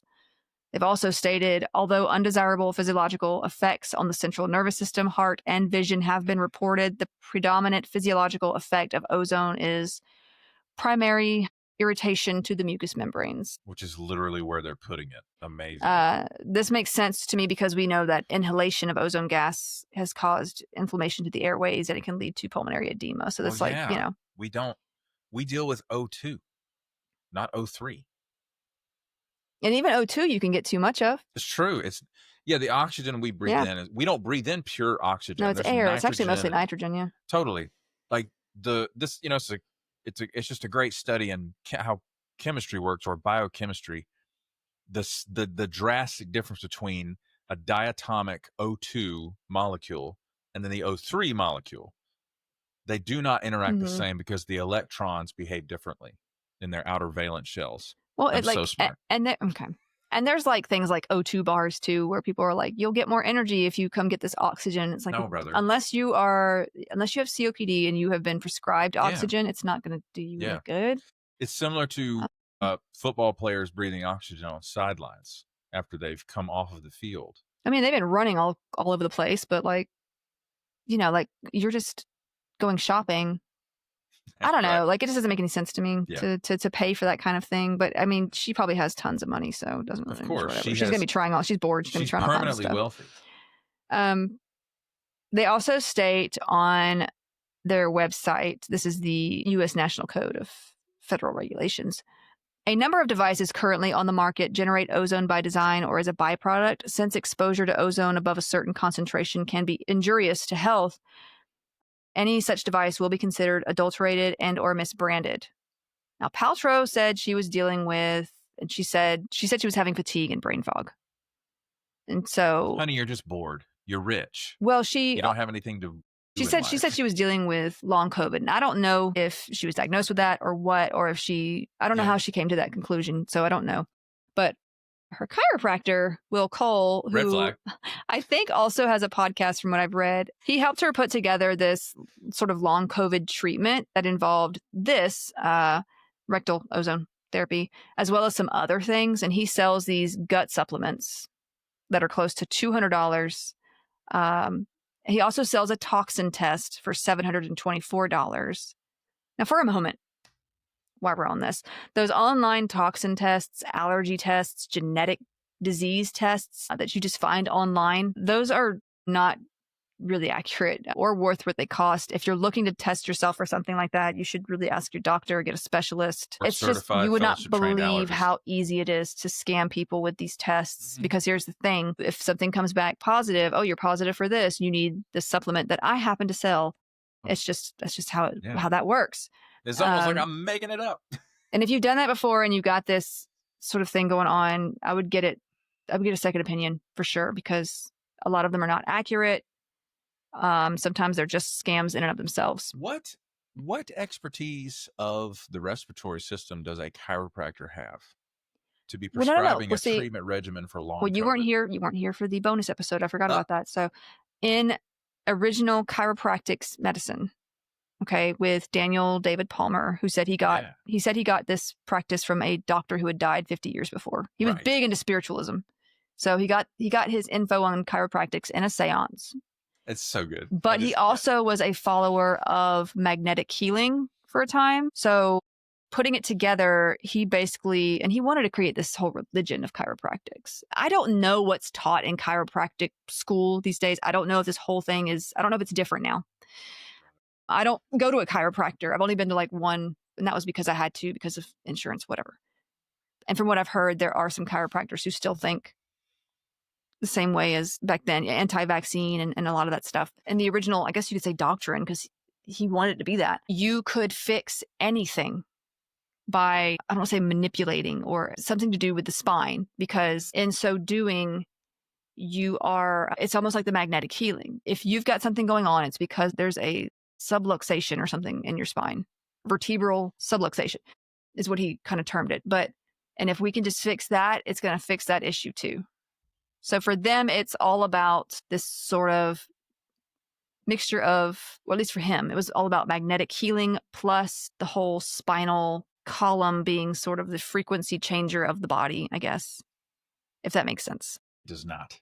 Well, I'm following you. It just makes no clinical sense whatsoever. The man was into spiritualism. He got this from a dead guy, a ghost.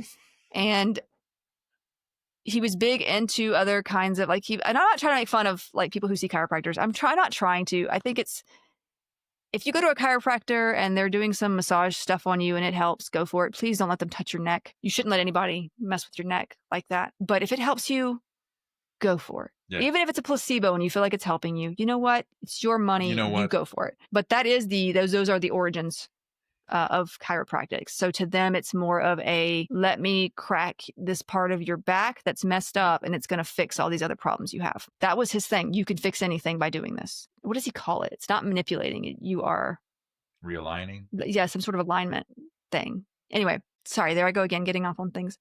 But and that's the reason why we talked about him, is because in a way it was connected to wellness. You know, he's selling this idea. He even, there's overlap between. Yeah. Amazing. There's an interesting story behind him for sure.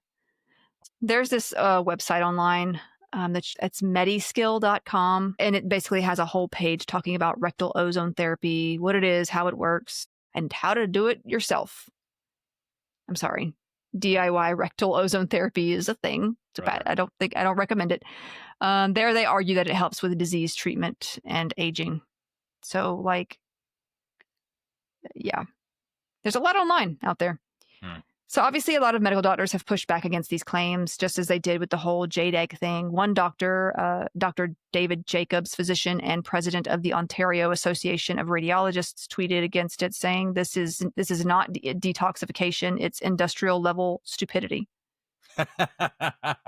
My man. Thank you, sir. You don't need to detox your rectum with ozone therapy. You just don't need to do that. Now, vaginal steaming. Okay. They basically claim, or Goop claims as well as others, that this is to detox the uterus. No. It is basically a mix of infrared and mugwort steam to that area. You sit on like this toilet seat looking chair, and it's like, there's like there are like apparently salons. What did you just do with your hand? It's like, well, because you're sitting down and there's a hole and like the steam comes up while you're sitting down. Oh, you sit on it and it inflates the balloon. It's not a good thing. There's apparently salons or spas that have done this as well. Like they have selected places you can do this. How do you sanitize? Like, what do you?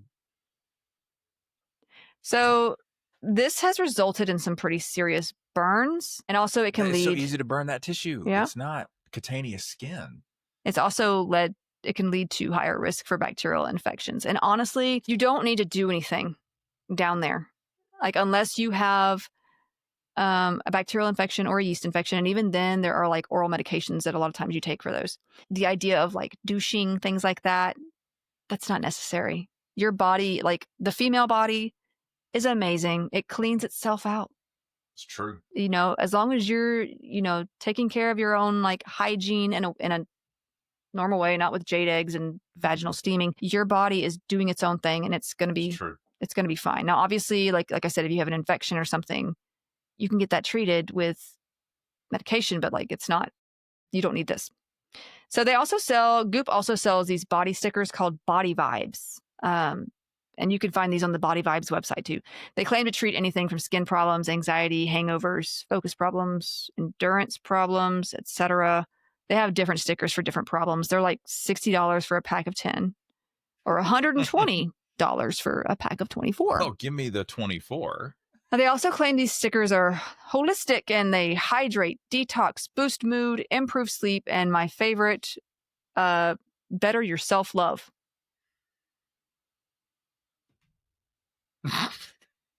If you want me to test that, I can test that. And how do they do this? The main site for the Body Vibes stickers says they rebalance the energy frequency within our bodies through stickers. What does that mean? Now, Goop also claimed that these stickers were made from the same material used to line NASA spacesuits. What does that have to do? Just say the Shroud of Turin. Let's just go for the, Technically, they said they were made from the same conductive carbon material that NASA uses to line spacesuits, and that they could possibly come pre-programmed to an ideal frequency, allowing them to target imbalances. I don't even know what that last claim means. Can we meet the guy at the factory who's pre-programming? I don't even know what that means. I don't even know how you would. I don't know what that means. NASA got involved, and they were like, no, babe. Is it really? Basically, when contacted, they probably don't even go. I'm sure they don't go to the Goop website, and they're like, they're lying. They probably got way too many more things to do. Probably reached out to them. Yeah, but a rep for NASA said that NASA spacesuits do not have any conductive carbon material, for one. Goop then pulled that claim from their site, and Body Vibes sent out an apology stating, "We apologize to NASA, Goop, our customers, and our fans for this communication error. We never intended to mislead anyone. We have learned that our engineer was misinformed by a distributor about the material in question." That is a very specific bit of misinformation. And all sales are what? Final. So they said he was misinformed by a distributor about the material in question, which was purchased for its unique specifications. We regret not doing our due diligence before.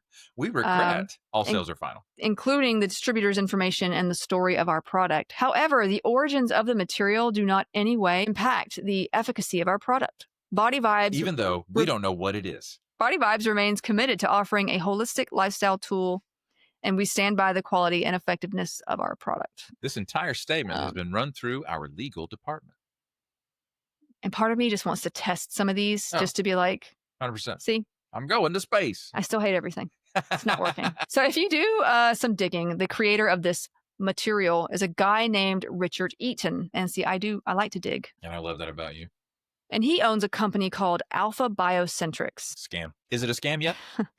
He has no background in health or wellness at all, but he has been a marketing expert. That's all you got to tell me. When asked about studies or evidence to back up claims with his material, he has said doing this research would be too costly for his company. He's also told another source that research done on his products is confidential. That's another way of saying non-existent. Okay, so moving on from that, Goop has claimed that underwire bras cause cancer, which she got from this Dr. Habib Sadeghi. Sorry. He is a doctor of osteopathy.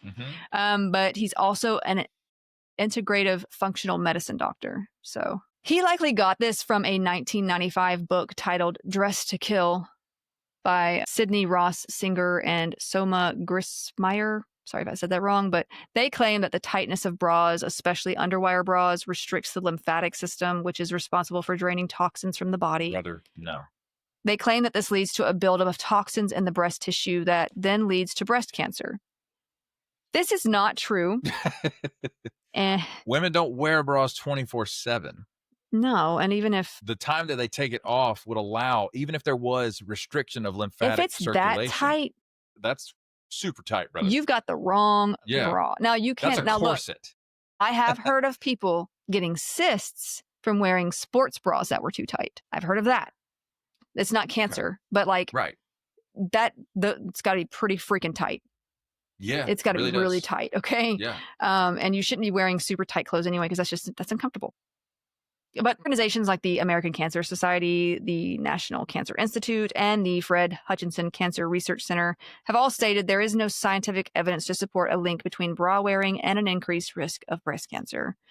There was a study in 2014 that completely debunked these claims as well, stating no aspect of bra wearing, including bra cup size, recency, average number of hours/day worn, wearing a bra with an underwire, or age first began regularly wearing a bra was associated with risks of either kinds of breast cancer.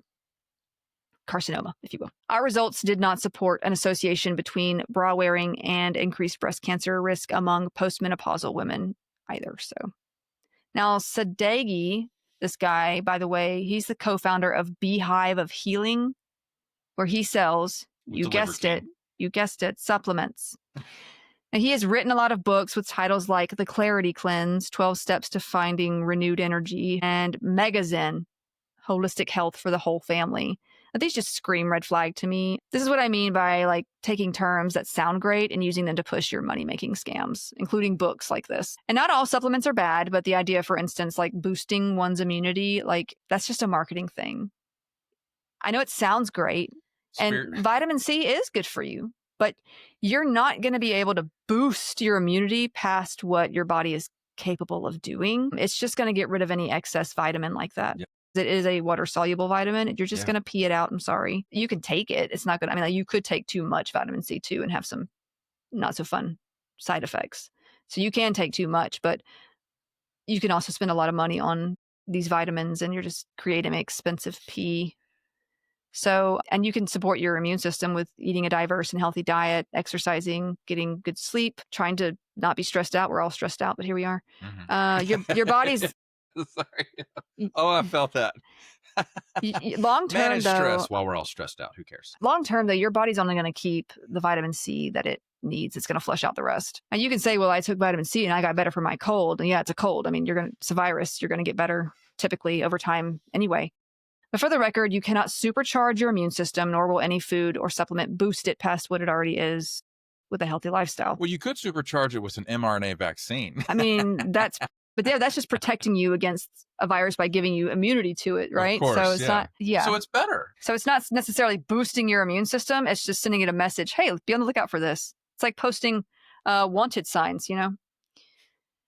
Okay, now I'm just going to list a few of the treatments that Goop has promoted or sold because I don't have the time to discuss them all in detail. And there's a lot of these are self-explanatory. So also, not all of these items are still on their site. These are past and present items that have been there, though. And you can honestly find these elsewhere, too, unfortunately. Okay, coffee enemas for about $135. So I feel like we've kind of discussed that a little bit already. Vampire repellent spray. This is for emotional vampires. Are you making that part up? I am not making it up. So Colin Robinson, beware. This is $30. Does anybody have any up, Doc? This is about $30 that you can buy this vampire repellent spray. It's supposed to keep away, like, that's really emotional funny. vampires. I mean, it's basically like crystal. It's like a crystal in this bottle of fluid, and you spray it, and it's like. It'd be great if you sprayed that on your skin, and I was immediately like, "Oh my god, I can't." Amethyst bottle for $84. This is a water bottle with claims of giving you positive energy. It's literally got like a little amethyst crystal in there. I guess you're drinking amethyst water. I don't know. Is it dishwasher safe? Who knows? Probably not. Leech facials. Basically, a leech sucks the blood out, and then you use the blood on your face. There's been like conferences that they've kind of been at where they do these or they support these. There's a similar facial called a vampire facial, I think, and I think Kim Kardashian or somebody did it. One of the Kardashians did it. They get your blood out of a vein, I think, and then they put it on your face as a facial. It's blood. Okay. Sure. I don't know. Or no, they might inject it like underneath the skin. It's something weird, but Ew. It was already there. It's not necessary. Do not recommend. IV drip bars, O2 bars. We talked a little bit about that. The whole IV drip bar thing has been popular. I mean, if you want to get some B vitamins in your veins, you can. It's just expensive, and you can honestly just take B vitamins if you're deficient. I mean, it's not gonna. Whatever. Now, Cambo frog venom treatment. Might be combo. No, Cambo. Whatever. This is more of a ritual practiced by indigenous groups in parts of South America. Outside of South America, it's kind of become an alternative medicine practice that started kind of in the 2010s, kind of recent compared to some of the others. Now, Cambo is a substance derived from the natural secretions of an amphibian belonging to the Philomedusa family. Most commonly, the giant leaf frog. So for indigenous use, you would catch this frog. They stretch it out on this alive on sticks to kind of stress it out enough to sort of kind of release this sort of toxin, which would be its defense mechanism. So they release the frog eventually, and they let these secretions dry.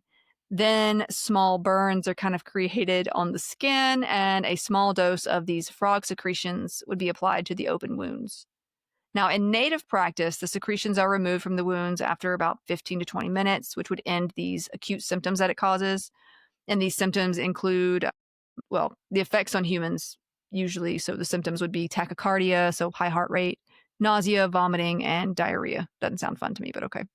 Now, a meta-review of 50 studies in which 11 cases of acute intoxication were examined found that extreme cases have included psychosis, occasionally severe, kidney damage, pancreas damage, liver damage, as well, including toxic hepatitis, dermatomyositis.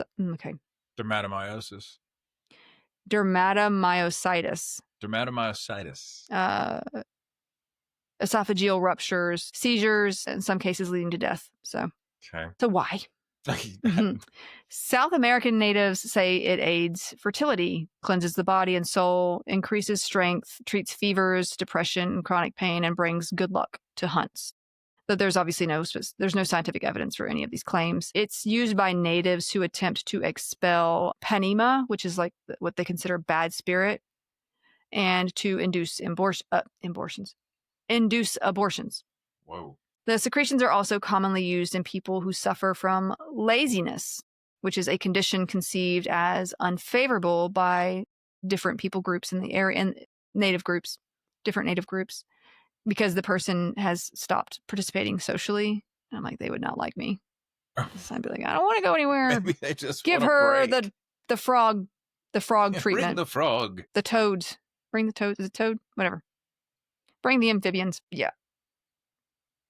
In not South America, where rich, Also known as North skinny, America. rich, skinny white women take other culture stuff and call it wellness. A person's skin is deliberately burnt multiple times, usually on the upper arm or leg, by a practitioner of this, using kind of a smoldering stick or whatever. The practitioner then uses saliva or water to reconstitute the secretions, which are probably in powder form at this point, and then place it on top of the burnt skin. And those having this done would be encouraged sometimes to shout "Viva" whenever one of them vomits into their bucket. Apparently, this is what I'm reading. Okay. I don't. Short-term effects include violent nausea, vomiting, diarrhea, swelling of the face, headaches, and high heart rate.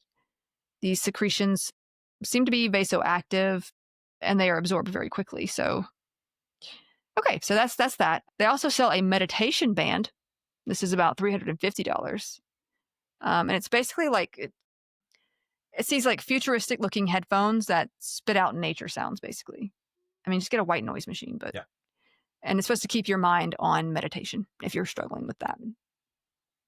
There's also a if I lose $350 for no reason, I'm not going to be able to meditate.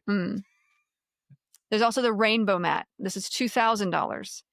It's this mat. Give me 3 of them. It looks like a yoga mat, but it's got gemstones, crystals in it that warm up with these like infrared heat. And it's supposed to relax tension and stress. That's I've never spent $2,000 stress-free. No. Oh, that's yeah. That was so good. But I mean, it's Gwyneth Paltrow. She's got the money. Right. And people who are her friends probably do too. So I don't know. I think she grew up rich too because she's of her parents. Nepo baby, right? Yeah. And she's actually a really good actress. Yeah, I mean, I like I said, I have nothing personally against her. She's allowed to live how she wants to live. Hey, live your life. But then, like promoting all this stuff on a website and be like, "You need this," and you predatory. don't. She's engaging in predatory behavior. And she would come back. She has like come back on things like that. People have talked about her brand and stuff. She's like, "Well, I don't know why people say that about me because I just want to promote wellness." And maybe that's really her thing, but it's like she doesn't understand that this is you're lying. Predatory. You've connected to people to help you to build this brand who are grifters. And like, I don't know if she just realized she doesn't know that she can afford all the things, but other people can't. I don't know. That's probably what she doesn't realize. Well, she has said some interesting things just in the media anyway. But moving on. But yeah, that's the rainbow mat. It can also give you 3 of them. It also gives you the opportunity to bask in pulsed electromagnetic fields and 7 colors of light. You can do that by standing next to a transformer beside the highway for free. Well, now, I went to the site to see what she said about this. It says it is suited to all the chakras, and she's also listed a private island in Belize on Goop for $6 million for stress relief too. So, $6 million for your own private island in Belize, brother. Is that like a timeshare? I don't know. I didn't click on it. I mean, you should have. Now, while we're on the subject of products, this is not connected to Goop. At least I don't think it is. Okay. But yes, one of our lovely listeners sent me a link to this one along with an article that's pretty concerning. We have discussed certain beverages that you can just find like at convenience stores before, like energy drinks, all these things that you can find up there. And you do have to be like a certain age to get them, but you can just buy them wherever and just... I mean, there may be some things on like warnings listed on them, like they still tiny little warning or whatever, so that they don't get sued. But like, you can buy a lot of these things there. But yeah, adult or THC gummies, things like that. Now, in our day, weight loss supplements had dangerous amounts of caffeine and other substances were a thing. Like you could buy at the counter, which a lotto ticket. Now, there is one now that is called Feel Free. And I'll let you guess what it claims to do. Feel free to not buy this. It claims to align your chakra and spiritually regulate your uterus. Am I close? I don't know anything about chakras, to be honest. But Yeah, this has been kind of in social media too. I've seen TikToks about this as well. But this little wellness drink is made by Botanic Tonics, which I mean just sounds hokey. Anyway, Botanic Tonics. Try saying that 5 times fast. Okay, but among its ingredients, it includes kava root and kratom. Kratom? Okay. It's considered an opioid. Right. Yeah. Now, kava root comes from Piper methysticum. Methysticum. Sorry. Apparently, if I sing it, I can say it right. This is in the pepper family. It's native to the Pacific Islands. There, it's served and ingested for a variety of reasons: spiritual, social, political, medicinal. It's like a ritual thing for them. Now, the root is made into a drink for ceremonial or just recreational purposes. So, traditionally, the fresh or dried kava root would be ground up, mixed with coconut milk or water. Then this little concoction would be strained into this sort of communal bowl because it was considered like a ceremony thing, like a cultural thing. Depending on the culture and location, different additives may have been included, might have been ingested a little differently here and there. Many South Pacific cultures have great respect for the plant itself. Commercially speaking, because like I said, there are white, skinny little women who like to take, not just women, but like I'm making fun of Gwyneth Paltrow, I guess. But like they like to sort of take things that are a cultural thing and make it into a wellness thing. It's now more popular. I think you can actually find kava bars, actually. Yeah, there's quite a few kava bars in America you can go to in different places. I haven't seen one in Georgia, but who knows? It's loved by a lot of wellness peeps. It's made by soaking dried root powder in water and then straining that. So it's like the powder form we don't really know how that powder form is made either. So it can be dangerous because, if you've got synthetic things going on in there, mixing stuff up, that can be dangerous in and of itself. So kava root contains compounds called kavalactones that act on GABAergic, dopamine, norepinephrine, and CB1 receptors. They do some other stuff too. I don't have time to explain all that, but it's just letting you know how it works. Now, just know this has a sedative, hypnotic, muscle relaxant, euphoric effect. Yeah. And it also reduces anxiety. Well, who knew? At least short term. Now, kava may produce an initial talkative period followed by muscle relaxation and eventual sleepiness. Initially, drinking it can have a numbing and drying effect of the mouth caused by these local anesthetic actions of these kavalactones, and chewing the root has these anesthetic effects, apparently. Now, moderate consumption in its traditional form has been concluded by the World Health Organization to have like pretty low health risks. Of course, I say the traditional way. I mentioned that the powder forms, there's no telling what else is in there. But like with everything, one can overdo it. Also, some products, like I said, that have these kava extracts have been known to lead to liver problems. So it's not believed to cause cognitive impairment or lead to addiction. However, the other ingredient, kratom, is more concerning. Kratom is native to Southeast Asia of the kratom tree. It's known to be addictive and for its opioid-like effects. Consumption of its leaves produces both stimulant effects in low doses and sedative effects in higher doses. It can lead to psychotic symptoms and psychological and physiological dependence. Kratom leaves contain 2 major psychoactive ingredients. I'm not going to try to say those names. These leaves are crushed, then smoked, brewed with tea, or placed into gel capsules. So, yeah, that. There is no medicinal purpose for it. The Food and Drug Administration has declared kratom to be an opioid back in 2018, and they have taken steps to crack down on products related to it.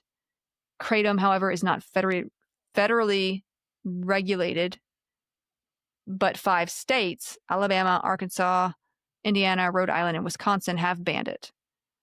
That was according to that report from the Congressional Research Service. Now, there have been several cases of psychosis reported with the use of kratom, where individuals addicted to kratom exhibited these psychotic symptoms, including hallucinations, delusions, confusion.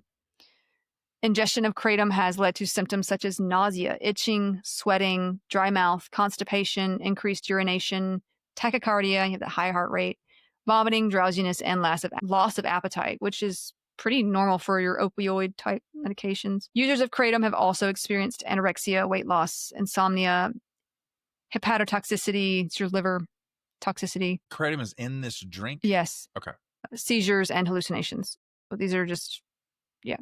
Botanic Botanic Tonics, the maker of Feel Free. Pretty pissed at those people. Oh my God. They actually agreed to pay $8.75 million to settle a 2023 class action lawsuit that claimed it failed to warn consumers about the risks of kratom and because it advertised the product as a safe replacement for alcohol. Wow. Now, the Safe company replacement for alcohol. did not admit any wrongdoing, but did change its label to include information that the product could be habit forming and that people who have a history of substance abuse should consider not consuming it. It also used to be available for like 18 and up, and they changed the age to 21 and up now. But they claim that there is just a bunch of misinformation on social media about their drink. Feel Free now comes in these 2-ounce bottles, but a serving size is apparently half that. The label says that people should not drink more than 2 ounces within 24 hours. The label also warns that the product can become habit forming and recommends that people who have a history of substance abuse consider not consuming this product. FDA Commissioner Marty Makary had said that 7-OH, which is one of the 2 main chemical compounds found in kratom, should be classified as a Schedule 1 substance alongside drugs like heroin, ecstasy, marijuana. Good Lord. Meaning that it has no accepted medical use and a high potential for abuse. In 2016, the Drug Enforcement Administration, the DEA, said that it planned to classify the compounds in kratom, including 7-OH, as Schedule 1 drugs, but it dropped those efforts after significant pushback from kratom advocates. Yeah, that's not how that works. You're just saying you're not going to do it. So, just this little story. One former consumer, John, who didn't want his last name included, he said that he used to be addicted to heroin and meth, but he was 8 years sober when he tried Feel Free in this local herb store, and like it was in South Carolina in 2024. Herb store? Yeah. They probably sell supplements, dispensary? but also could be that too. It's a very ambiguous term. They probably have things like CBD, but also have things like, I don't know, sage over here, and then like your supplements, and then Brother, that's drinks the and wrong things. place for a sober former addict to be. Yeah. I mean, they could be selling like vape stuff too, which is also not a great thing to be doing. Mm-hmm. Now, he said that this is in 2024 when he first tried it, but he became so hooked on the stuff that he was drinking a case of the stuff every day. He lost his job. He depleted his 401k, which at that time was like $8,000. He sold his PS5 and his gaming laptop and everything I had, he said, in order to afford more of the stuff. He didn't realize, like, I would think like a week in, he's probably thinking, hang on. I mean, addiction is, I don't know. He's been through it before, though. That's so tragic. Well, maybe he had nobody to really help him. I don't know. I don't know what his social life or family life is like either. So, but he later started resorting to stealing to get it. And he says that he spent around $30,000 in total on this beverage. He actually tried to quit multiple times, and he had posted his withdrawal symptoms on his TikTok page to show people how bad it was. He was experiencing intense body tremors, sweating, difficulty breathing, and foaming from the mouth. He also, he was actually hospitalized because of how bad the withdrawal symptoms became. And there's like footage of this, of him being, footage of him being hospitalized. And he was placed on a ventilator, ended up with pneumonia while in there too. He could have died, could have easily died. Now, his experience isn't that uncommon concerning kratom addiction. Medical experts have also been warning against its use. One of these, Dr. Robert Levy, who's an addiction medicine expert and an associate professor of family medicine and community health at the University of Minnesota Medical School, has said that kratom is concerning. I've seen kratom addiction and treated it many times. The drink Feel Free used to be available, like I said, to those 18 and older. Now it's raised the age to 21. Still, there are reported cases of teenagers getting like adults to buy them the drink, especially since it isn't alcohol and adults may not even realize what it is. It's like, well, it doesn't seem like it's that bad. And yeah, there's some recent news about it too, about it becoming more and more of a problem. So apparently it's still an issue, but that is just warning you, don't feel free to not go do that. Or feel free. If you know somebody who's, they might need help with not doing that, not a good idea to indulge in that. So yeah. But yeah, I know that you're probably like, oh my God, is she ever going to be quiet? But that's that's what I have for this week on wellness. Next week I want to talk about some MLMs because like I started writing about that stuff too and looked how many words I had and I was like, this is gonna Part 3 of 7. no. It will be. No. Prepare yourselves, audience. I just know I'm gonna No. I'm gonna See, you underestimate how deep the rabbit hole is gonna go, and you're gonna go down it. And I'm just gonna say it's gonna be a 7-part series. And that's fine. The listeners love it.